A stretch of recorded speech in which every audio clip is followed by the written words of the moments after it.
Baik, terima kasih. Baik, terima kasih rekan-rekan. Jadi saya sebenarnya tidak ada rencana mengambil doktor lagi. Tapi ada semesta yang memanggil saat itu pada akhir tahun 2021 saya janjian sama Mas Pram mau naik sepeda, kemudian batal. Saya naik sepeda sendiri. Tiba-tiba kami dipertemukan di Monas. Mas Pram lalu ngajak saya sarapan ke rumah beliau. Dan dari situ saya ditawari oleh Pak Saleh Husin untuk mengambil doktor. Saya bilang saya sudah berproses di Unhan, tapi kemudian didaftarkan dan kemudian ikut tes, akhirnya diterima. Ketika diterima saya ditanya mau penelitian apa, spontan saya menjawab saya mau meneliti tentang kepemimpinan strategis dari Ibu Megawati Soekarno Putri dalam pelembagaan partai. Jadi mula-mula judulnya adalah kepemimpinan strategis, kultur dan ideologi berkaitan dengan pelembagaan partai. Tapi kemudian pada bulan Oktober terjadi perubahan situasi sosial. Ada perubahan dari power itu sendiri. Maka kemudian kami rubah menjadi ketahanan partai. Karena situasi sosialnya berubah dengan authoritarian populism. Maka inilah yang membuat penelitian saya molor sehingga selesai 3 tahun. Padahal sebenarnya bisa sekitar 2,5 tahun karena perubahan judul menyesuaikan situasi sosial yang berubah akhirnya memerlukan tambahan waktu 7 bulan. Sasto, ini kan yang menarik dari salah satu adanya abuse of power dari Presiden Jokowi. Kenapa membandingkannya dengan masa pemerintahan Jokowi aja sedangkan ada banyak presiden? Ya sebenarnya bukan hanya itu. Di dalam disertasi secara lengkap itu proses pemerintahan yang otoriter terjadi pada masa Pak Harto. Tetapi kemudian ketika kita bersama-sama membangun jalan demokrasi pasca jatuhnya Pak Harto, kemudian watak demokrasi yang otentik dari rakyat oleh rakyat untuk rakyat itu ternyata bisa berubah melalui the triangle of authoritarian populism dan landasan teoretiknya sangat banyak. Itu goncangan terbesar yang dialami PD Perjuangan, maka kami mengkonstruksikan teori pelembagaan partai agar partai bisa bertahan yang kami sebut sebagai API. Di avant-garde party institutionalization. Dengan API ini mencerminkan bagaimana seluruh identifikasi terhadap kepemimpinan, ideologi, pelembagaan dan ketahanan partai dapat dilakukan, dan ini sebagai sumbangsih di dalam memperkuat demokrasi kita melalui pelembagaan partai. Sehingga tidak ada tendensi kepada orang per orang, hanya berdasarkan kajian dengan para informan secara proposif akhirnya ditemukan secara kualitatif dan kuantitatif bahwa Presiden Jokowi yang seharusnya menjadi simbol otoritas moral, simbol dari bekerjanya hukum yang berkeadilan, ternyata mengalami perubahan. Dan itu banyak dijelaskan teori-teori yang memberikan legitimasi. Dan dalam teori Hannah Arendt memang power itu bisa berubah. Ketika aktor meninggalkan ide atau gagasan politik yang membentuknya, maka cenderung melakukan justifikasi dan legitimasinya turun karena perubahan tujuan.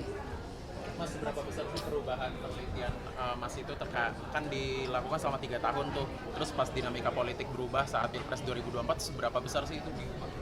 Ya sebenarnya seluruh elemen dari variabel yang diteliti kami konstruksikan sejak awal. Jadi misalnya saya sejak tahun 93 sudah mempelajari tentang intellectual leadership dalam teori Hamel and Prahalat. Kemudian pada tahun 2000 sudah belajar tentang Good to Great dari Jim Collins, Five Forces Analysis dan sebagainya. Sehingga sebagai gagasan cukup lama. Bahkan ketika saya menjadi anggota DPR, kami sudah membentuk forum politisi untuk pelembagaan partai. Tetapi konstruksi secara integratif komprehensif baru dilakukan sekarang. Maka novelty kami adalah teori pelembagaan partai agar partai bisa bertahan.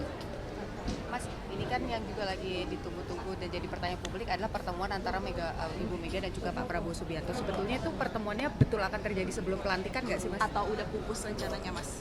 Jadi sebenarnya kan Mas Pramono Anung misalnya sudah menjadi utusan dari Ibu Megawati Soekarno Putri karena Pak Prabowo saat ini kan sedang menggodok, sedang mempersiapkan lahir batin seluruh kabinetnya. Sehingga itu yang kita hormati. Hubungan Ibu Mega dan Pak Prabowo sangat baik, saling menghormati, menjadi sahabat. Dan tentu saja untuk kepentingan Indonesia Raya, sikap dari PD Perjuangan terhadap kepemimpinan baru berharap agar kabinet itu dapat bekerja profesional, bergerak cepat untuk mengatasi tantangan-tantangan kita ke depan. Tapi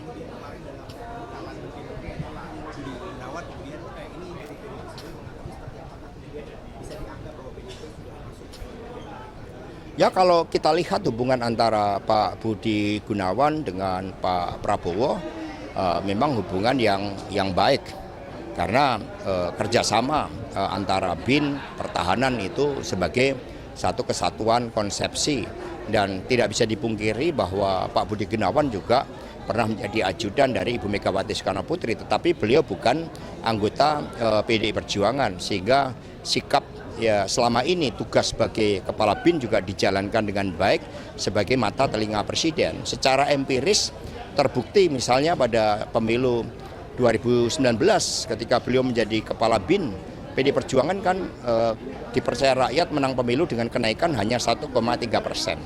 Artinya kami diujarkan sesuai dengan teori yang kami kaji tadi untuk tidak melakukan abuse of power, tidak menyalahgunakan kekuasaan. Sehingga hadirnya Pak BG karena memang hubungan yang sangat baik ya dengan Pak Prabowo. jadi PDIP tetap akan berada di luar pemerintahan ya Mas? Sikap apakah mau berada di dalam atau di luar merupakan kewenangan dari Ibu Megawati Soekarno Putri. Hubungan Ibu Mega dengan Pak Prabowo yang baik secara historis juga sangat kuat tentu akan menjadi fondamen di dalam membangun kerjasama. Tetapi keputusan politiknya nanti Ibu Mega yang akan memutuskan.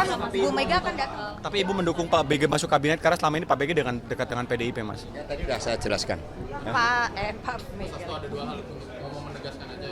Berarti untuk pertemuan Bu Mega dengan Pak Prabowo ini sebenarnya masih ada yang ganjil masih dari Bu Mega. Itu yang pertama, yang selanjutnya berarti Pak BG di kabinet Prabowo ini artinya keterwakilan dari PDIP gitu di kabinet Prabowo. Pak Budi Gunawan bukan ber-KTA PDI Perjuangan, sehingga beliau bukan menjadi anggota PDI Perjuangan. Dan kemudian hal-hal yang sifatnya strategis akan diputuskan oleh Ibu Megawati Soekarno Putri. Ibu Mega juga memiliki kesejarah yang panjang dengan Pak Prabowo dalam suka maupun duka.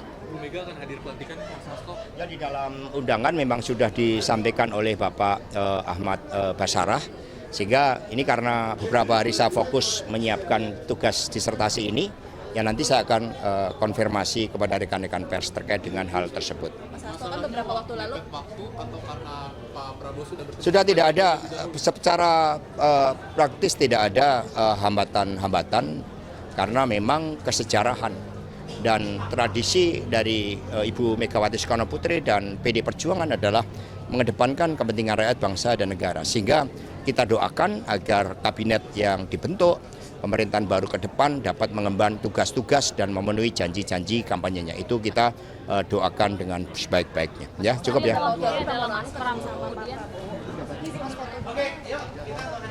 Yuk foto-foto. Sini dong. Oh, ada. Yuk foto. Ayo. Oh iya. foto dari mana? Tanya aja, biar ini. Dari sini aja, tangga.